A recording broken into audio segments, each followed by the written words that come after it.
राज्यात आता इयत्ता पहिलीपासून लष्कराचे बेसिक प्रशिक्षण देण्यात येणार आहे. राष्ट्रभक्तीची भावना लहान वयातच दृढ होण्यासाठी हे पाऊल टाकण्यात आले. राज्यातील विद्यार्थ्यांना पहिलीपासूनच सैनिकी प्रशिक्षण देण्यात येणार आहे. राष्ट्रप्रथम ही भावना रुजवण्यासाठी हे पाऊल टाकण्यात येत असल्याची माहिती समोर आली आहे. शालेय शिक्षण मंत्री दादा भुसे यांनी नाशिकमध्ये एका जाहीर कार्यक्रमात याविषयीची घोषणा केली आहे. शिक्षण विभागाने घेतलेल्या या निर्णयाबद्दल सविस्तर जाणून घेऊयात. नमस्कार, मी शनाया आणि तुम्ही पाहताय टेंडी गप्पा. सुरुवातीला आपण शिक्षण मंत्री भुसे काय म्हणाले ते पाहूयात.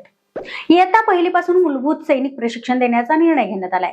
विद्यार्थ्यांमध्ये देशावर प्रेम करणं, नियमित स्वरूपात शारीरिक व्यायाम करणं आणि शिस्त लागावी यासाठी हा निर्णय घेण्यात आलाय. त्याचा विद्यार्थ्यांना फायदा होईल अशी माहिती शालेय शिक्षण मंत्री दादा भुसे यांनी दिली आहे. तर याविषयीच्या प्रस्तावावर मुख्यमंत्री देवेंद्र फडणवीस यांनी सकारात्मक प्रतिक्रिया दिल्याचं बोललं जात आहे. तर ही संकल्पना कुठून आली? जिल्हा परिषदेच्या 48 शिक्षकांना नुकतंच सिंगापूर या देशाच्या अभ्यास दौऱ्यावर पाठवण्यात आलं होतं. सिंगापूरमधील शिक्षण व्यवस्थेत राष्ट्रप्रथम ही संकल्पना आढळून आली. त्यामुळे हाच दुवा पकडत राज्यात ही राष्ट्रप्रथम ही संकल्पना इयत्ता पहिलीपासूनच राबवण्यात येणार आहे. त्यासाठी इयत्ता पहिलीपासूनच सैनिकी प्रशिक्षण देण्यात येणार असल्याची माहिती भुसे यांनी दिली आहे. त्यामध्ये विद्यार्थ्यांसाठी हेल्थ कार्ड असणार आहे. विद्यार्थ्यांच्या आरोग्य तपासणीलाही प्रथम प्राधान्य दिले जाणार आहे. त्यासाठी विद्यार्थ्यांचे हेल्थ कार्ड तयार करण्यात येणार आहे. विद्यार्थ्यांची आरोग्य तपासणी करण्यात येणार आहे अशी माहिती भुसे यांनी दिली आहे.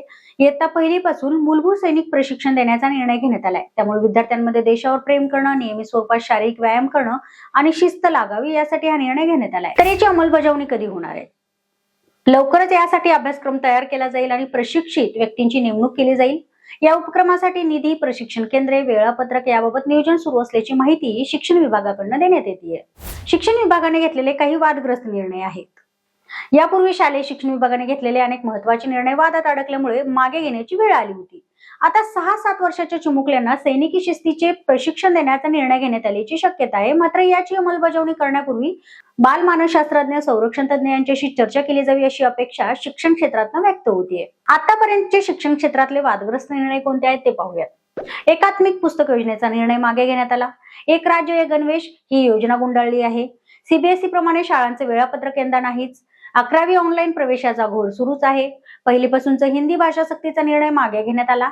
संच मान्यतेचे निकष बदलल्याने अनेक शाळांना टाळे. दरम्यान इयत्ता पहिलीपासूनच लष्करी प्रशिक्षण सुरू करणं हा निर्णय वादग्रस्त ठरण्याची शक्यता आहे. मुलांच्या कोवळ्या वयात अशा प्रकारचे प्रशिक्षणाची आवश्यकता किती यावर काही शिक्षण तज्ञ प्रश्नचिन्ह उपस्थित करतायत. मात्र सरकारचा दावा आहे की यामध्ये कोणताही लष्करी तयारी नाहीये, तर केवळ देशप्रेम, शिस्त आणि आरोग्य दृष्टिकोनातून हा निर्णय घेण्यात आलाय. शिक्षण विभागाकडून घेतलेल्या या निर्णयाबद्दल तुमचं मत आम्हाला नक्की कमेंटमध्ये कळवा. आणि हा व्हिडिओ आवडल्यास लाईक करा, शेअर करा आणि सबस्क्राईब करायला विसरू नका. धन्यवाद.